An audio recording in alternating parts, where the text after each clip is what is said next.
여기 역대급 망게임이나 하고 있는 주인공.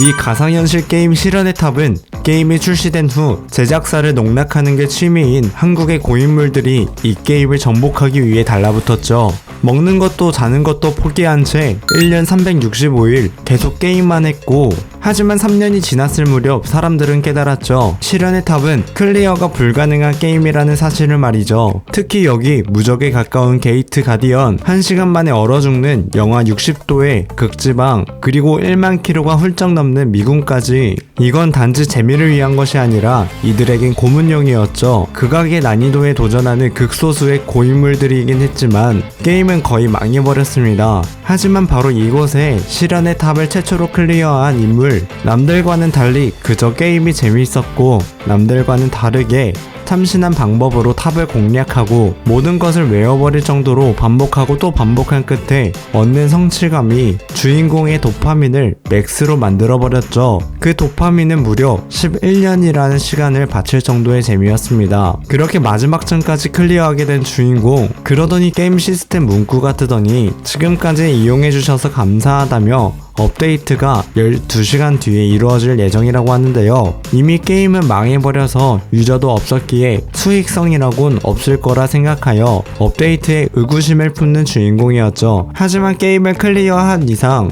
이 게임을 더 할 생각은 없었던 주인공이었고, 직업으로 해오던 방송 역시 오늘을 마지막으로 접을 생각이었죠. 그렇게 마지막을 시청자들과 함께 술 먹방을 하며 잠에 들어버린 주인공이었습니다. 그리고 얼마 후 잠에서 깨어 컴퓨터를 켜는 주인공. 그런데 한 방송에서 실현의 탑이 현실에 실제로 나타났다고 얘기하고 있습니다. 일반 사람들은 이 게임에 대해 잘 몰라서 실현의 탑을 알 수가 없었죠. 그리고 갑자기 하늘이 빨개지더니 주인공은 이 현상을 보고 알 수 있었습니다. 실현의 탑을 처음 시작하면 나타나는 전조라는 것을 말이죠. 그리고 주인공 눈앞에 1차 업데이트가 완료되었다는 시스템 문구가 뜨게 되었습니다. 그리고는 모든 플레이어는 90일 안에 탑의 다음 층계를 전복해달라는 내용이었죠. 실패할 경우 인류는 멸망한다고 합니다. 지금 여기서 머뭇거리고 있을 때가 아니라고 생각한 주인공은 한 아이템을 얻을 수 있는 장소로 뛰어갑니다. 주인공이 향한 곳은 센트럴 지하상가. 주인공 이외에도 실현의 탑 게임의 초반부를 플레이해봤던 이들이 먼저 도착해 있었죠. 그리고 마침 나타난 탑역의 맹그로브 나무, 그리고 그 사이에 먹음직스럽게 익어가는 이 열매들은 각각 힘, 민첩, 체력과 마력 스탯을 올려주는 효과를 지니고 있었죠. 좋은 아이템인 건 분명하지만 전부 해서 네알이며 이곳엔 이미 많은 사람들이 경쟁하고 있었습니다. 맹그로브 나무가 등장하자마자 치열하게 경쟁하는 이들과는 달리 가만히 서서 아무것도 안 하는 주인공. 그렇게 모든 열매에 대한 정보를 알고 있었죠. 그렇게 모든 열매를 사람들이 모두 따자 위협적으로 변하는 맹그로브. 그리고 주인공은 한 가지 히든 열매에 대한 정보를 알고 있었습니다. 그것은 열매를 다 따먹었을 때 얻을 수 있는 열매였고, 그렇게 정면으로 접근하자 날아오는 뿌리 공격의 각도를 예상하며 모두 피해버리죠. 그리고 드러난 맹그로브의 핵. 맹그로브에게 얌전히 목단을 넘기라고 하는데요. 맹그로브의 공격 궤도를 비틀면서 그렇게 최초로 탐욕의 맹그로브 나무를 쓰러뜨리게 됩니다. 이렇게까지 주인공이 고인 이유는 지긋지긋하게 반복했던 패턴 공략과 타이밍 연구 덕분이었죠. 그렇게 명예전당의 업적이 기록되었고, 이때 플레이어의 이름은 언노운으로 짓게 되죠. 그렇게 나무의 정수, 목단을 획득하였습니다. 각각의 열매는 스탯 중 하나를 3씩 올려주지만 하나라도 먹는다면 더 이상 효과가 중첩되지 않았죠. 그에 비해 목단은 하나만 먹어도 자그마치 12개의 보너스 스탯을 주는데요. 1레벨당 주어지는 포인트가 3인 걸 감안하면 무려 4레벨이나 올라가는 셈이었고, 그렇게 최강의 1레벨을 달성합니다. 1시간 뒤 관련 영상은 커뮤니티에 업로드되었고 댓글들이 폭주했죠. 그렇게 세상은 대부분 큰 영향을 받지 않았지만 딱 하나 크게 변한 게 있다면 바로 탑 밖에 있던 유물들이 성유물로 변해버린 것이었습니다. 그렇게 주인공은 성유물을 얻기 위해 국립중앙박물관으로 향했죠. 수많은 유물이 보관된 장소인 국립중앙박물관은 일종의 보물창고나 마찬가지였습니다. 그리고 이곳에 침입한 모든 사람이 노리는 성유물 대동여지도, 마력이 주입된 고지도는 실현의 탑에 대한 정보를 담고 있기에 모두가 이 지도를 원하고 있었죠. 비록 10층까지의 정보이지만 어디에 미군과 유적이 있고 어떤 아이템과 몬스터들이 있는지 낱낱이 적혀있는 대동여지도를 모두가 탐낼 수밖에 없었습니다. 하지만 이곳은 이미 낭장판이었죠. 그 중에는 불을 다루는 민정우와 소환수를 다루는 고인물이 있었는데요. 당당히 그들의 앞에 나타난 주인공이었고 이들의 공격을 단숨에 막아버립니다. 그리고 더 강한 공격을 해오는 이들에게 이곳에서 얻은 성유물 소나무 호랑이를 사용하는데요. 그러자 엄청난 크기의 호랑이가 등장했고 이들을 단숨에 처리해버렸죠. 그렇게 이곳에서 투탕카멘의 가면을 추가로 얻고 최강의 스킬을 만들기 위한 마지막 퍼즐 조각인 성유물 상평통보, 그리고 몇 가지 성유물을 합치자 성유물 더블 S급 진실의 눈을 획득하게 되는데요. 이 성유물의 능력은 타인의 상태창을 열람할 수 있으며 대상이 한 말의 참과 거짓을 판별할 수 있는 능력이었죠. 그렇게 S급 이상의 아이템을 제작하여 히든 퀘스트를 완료했고 저장된 능력을 조합해 더욱 강력한 스킬을 만드는 고유 능력 융합을 획득하게 됩니다. 그렇게 바로 이 고유 능력을 사용해 보는데요. 눈앞에 있는 민정우의 스킬을 복사하기로 합니다. 복사 조건으로는 민정우의 본심을 드러나게 하는 것이었고 민정우가 노리고 있는 대동여지도를 불태워버리자 극대노하는 민정우였죠. 동시에 조건이 충족되며 스킬 불의 원소를 복사하는 데 성공하게 됩니다. 그리고 같은 시각 세계 각지 박물관에서도 같은 사건이 발생하고 있었죠. 그리고 정부는 실현의 탑이 세상에 나타나자 빠른 대처로 각성자 협회라는 특수 부서를 신설하게 되었습니다. 그리고 여기 각성자 협회의 협회장을 맡고 있는 한상진, 그리고 현재 이 세상엔 그저 그런 플레이어 100명보다 숙련된 고인물 1명이 훨씬 더 높은 가치를 지니고 있었기에 각성자 협회를 포함한 많은 길드들이 주인공과 같은 고인물들을 찾아 나서고 있었죠. 그리고 주인공이 시계를 유심히 쳐다보는데요. 사실 여기 시침이 새로운 시간을 가리킬 때 실현의 탑이 개방되었습니다. 그렇게 주인공은 실현의 탑에 입장했고 탑 입장 기념으로 100코인을 받게 되었죠. 그리고 플레이어들은 자신의 업적을 영상으로 남겨 업로드할 수 있으며 1만 조회수당 100코인이 지급되는 시스템이었습니다. 이러한 방송 시스템은 탑을 오르는 자들과 탑 밖에서 살아가는 평범한 사람들을 이어주는 연결다리 역할이었죠.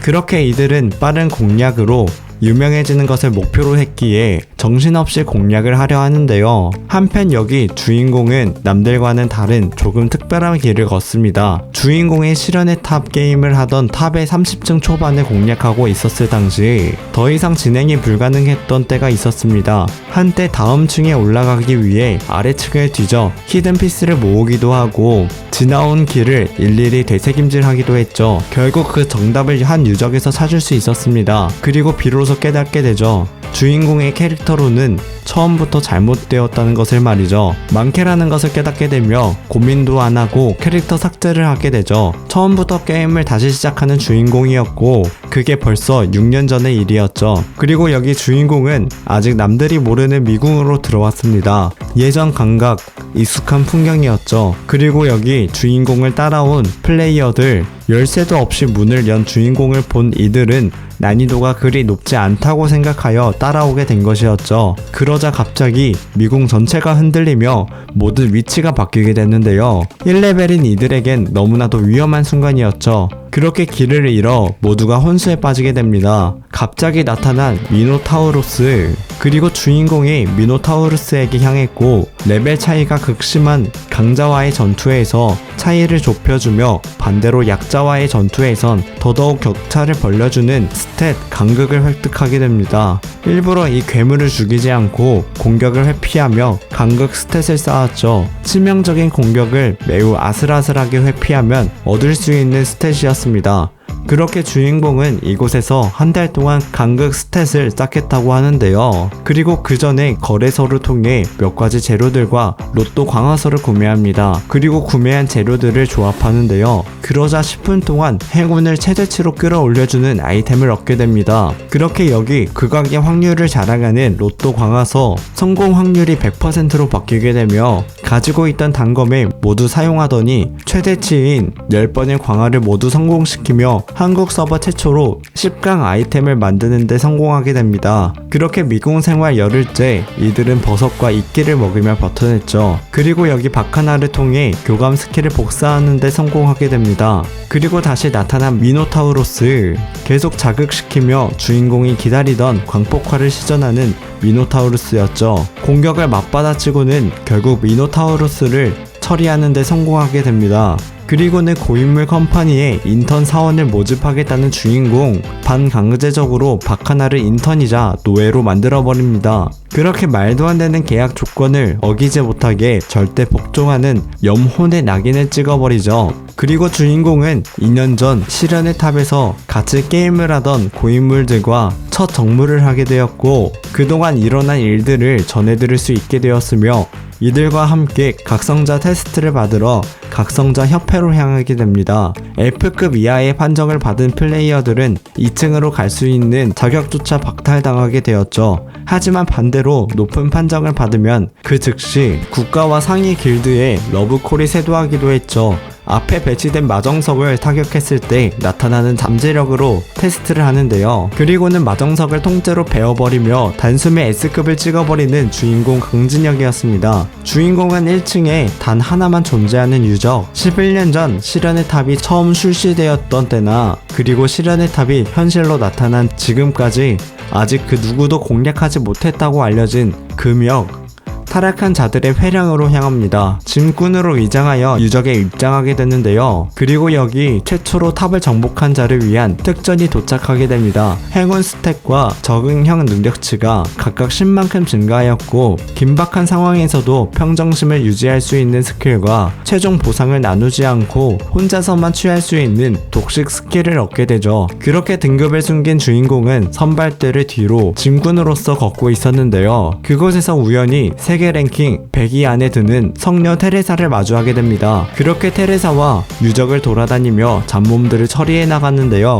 그리고 나타난 숨겨진 유적에 망자 엘리트 리치가 나타납니다. 웬만한 클래스 3결계조차 박살내버리는 이 스킬을 조심했어야 했죠. 하지만 바로 그때 누군가가 뒤에서 엘리트 리치를 처치했고 주인공을 이곳에서 기다렸다고 하는데요. 이름은 천유성, 시련의 탑이 가상게임이던 시절 주인공에게 한번 패배하고 나서 주인공이 어디서 뭘 하든 간에 닥치는 대로 승부를 걸던 극한의 무사 컨셉인 스토커였죠. 천유성의 S급 공격 스킬을 복사했고 가지고 있던 마운던과 융합 패턴이 더블 S급 고유 능력인 검의 무덤을 획득했고 일격에 천유성을 굴복시켜버립니다. 그리고 한편 이 유적 안에는 플레이어들 앞에 고위 뱀파이어가 등장했고 이들을 납치해버렸죠. 이를 알아챈 성녀 테레사는 주인공과 파티를 맺어 이 유적의 보스 앨리스를 처치하러 향합니다. 그렇게 이들을 마주하였고 앨리스에게 무릎을 꿇는 주인공이었죠. 그러더니 피 대신 더 달콤한 걸 주겠다고 하는데요. 그건 바로 자유.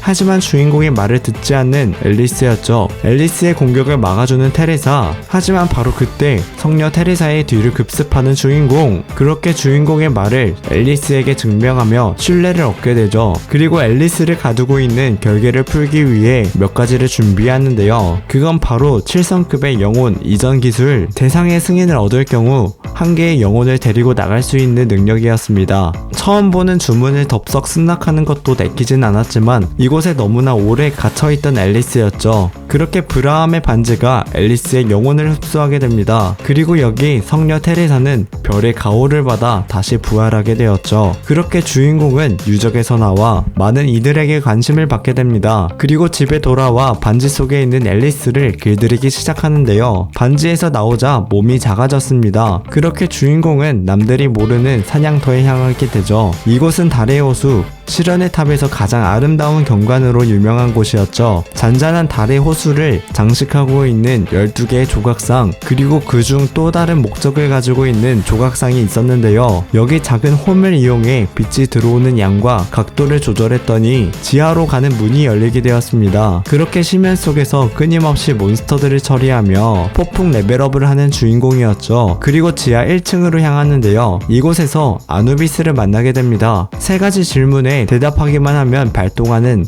아누비스의 심판의 스킬을 복사하는 데 성공한 주인공이었고, 그 앞에 나타난 자이언트 멘티스를 단숨에 처리하며 주인공에게 덤비는 몬스터들마저 모두 처리해버리죠. 그리고 갑자기 천유성이 주인공에게 전화를 했는데요. 한 가지 제안을 합니다. 24시간 뒤 각성자 협회에서 무도회를 개최하는데 천유성을 포함한 더블 A급 이상 판정을 받은 플레이어들이 참가하기로 되어 있었죠. 이번 무도회에서 다시 한번 승부를 가리자고 하는데요. 대신 비밀 경매장에 입장할 수 있는 블랙마켓 초대장을 제시합니다. 그리고 무도회 우승자에게는 국립중앙박물관에 있는 석류물을 고르거나 무도회에서 플레이어를 상대로 대련을 신청할 수 있는 지목권을 얻는다고 합니다. 그리고 모두가 보는 앞에서 주인공을 꺾겠다는 천유성이었죠. 그렇게 천유성은 이 무도회에서 단숨에 우승을 했고, 그곳에서 주인공을 상대로 대련을 신청하죠. 그렇게 주인공과 천유성은 또다시 승부를 보게 되었고, 당연히 패배하는 천유성이었죠. 그렇게 블랙마켓 초대장을 얻게 된 주인공, S급 대우를 받으며 라스베이거스로 향하는 주인공이었습니다. 그리고 블랙마켓으로 향하는 이 비행기 안에서 이상한 냄새를 풍기는 남자를 주의하는데요. 알고 보니 이 남자는 마인이었고 주인공에게 접근하는 알렉스였죠. 그리고 본인과 함께 3층 보스방에 가달라고 부탁을 하는데요. 그러더니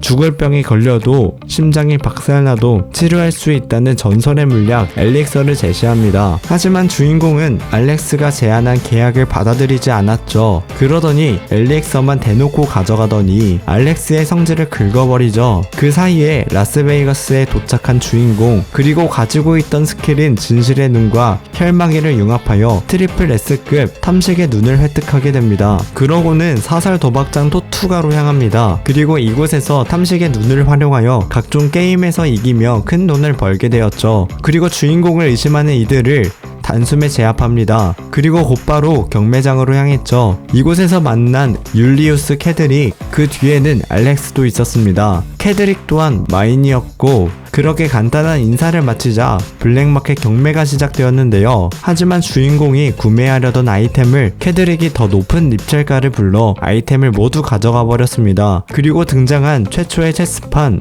사람들은 시시한 게 나왔다며 관심도 주지 않았지만 사실 주인공은 이 아이템을 노리고 있었습니다. 하지만 자금이 부족했던 주인공은 이 체스판마저 뺏길 위기에 처했지만 갑자기 앨리스가 1억을 부릅니다. 그리고 말도 안 되는 금액을 증명해달라 했고, 그러자 보물이 쏟아져 나왔죠. 그렇게 원하는 아이템을 얻는가 했지만 이들은 갑자기 경매장을 부수기 시작했으며 함께 있던 사람들과 주인공에게 위협을 가하는데요. 하지만 주인공에게 알렉스의 공격이 통할 리가 없었고 어렵지 않게 알렉스를 제압합니다. 그리고 이곳에서 그동안 얻지 못했던 경매 아이템을 모두 얻을 수 있게 되었죠. 그리고 이후에 주인공은 3층 보스방에 입장했고 3개의 문제를 모두 마친다면 원하는 단풍잎 중 원하는 걸 주겠다는 보스였죠. 하지만 틀리게 된다면 벌을 주겠다고 합니다. 그렇게 첫 번째 문제, 말도 안 되는 수준의 문제였지만 정확히 맞추는 주인공, 그렇게 마지막 문제까지 맞춰버리고 말죠. 그리고 주인공은 이 보스에게 숨기고 있는 검은색 잎을 내놓으라고 하는데요. 그렇게 보스를 협박하며 검은 잎을 획득하게 됩니다. 앞으로 이 검은 잎은 주인공이 실현의 탑을 오르는데 엄청난 역할을 하게 되는데, 뒤에 내용이 궁금하시다면 네이버 웹툰 나 혼자 말렌 유비를 참고하시기 바랍니다. 많은 내용이 생략되어서 1화부터 정주행하시는 걸 추천드리겠습니다.